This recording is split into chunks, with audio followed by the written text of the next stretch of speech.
6月12日晚间7点，格力通过其官方微博再次发声，公告称，我司将继续通过各类渠道不限量购买奥克斯空调股份有限公司生产的相关空调产品，并通过自有实验室委托第三方权威检测机构和免费提供给任何有资质的机构进行检测，欢迎社会各界监督见证。奥克斯称，我司所已出厂产品均经过奥克斯空调股份有限公司奥克斯测试中心检测，并提交检测报告等材料到能效标识管理中心备案。同时，奥克斯还附上格力举报的8个空调产品型号的能效标识备案证明。此前，格力在举报信及后续公布的奥克斯空调产品检测报告中披露，奥克斯生产多款型号空调产品与其宣传标称的能效值差距较大。涉事的奥克斯空调产品检测项目主要为制冷量、制冷消耗功率和能效比。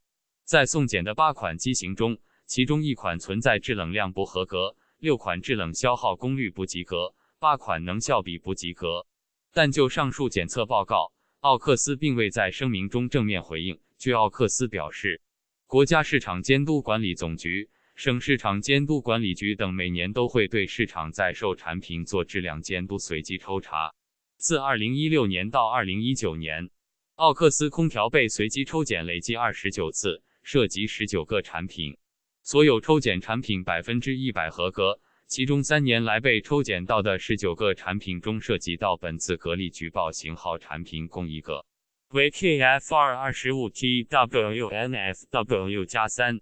据悉，为消除广大消费者疑虑，奥克斯目前已提请国家市场监督管理总局委派权威检测机构对奥克斯产品进行监督检测。检测报告出具后将及时对社会公布。本期节目到此结束了，如果想获取更多内容请订阅，谢谢。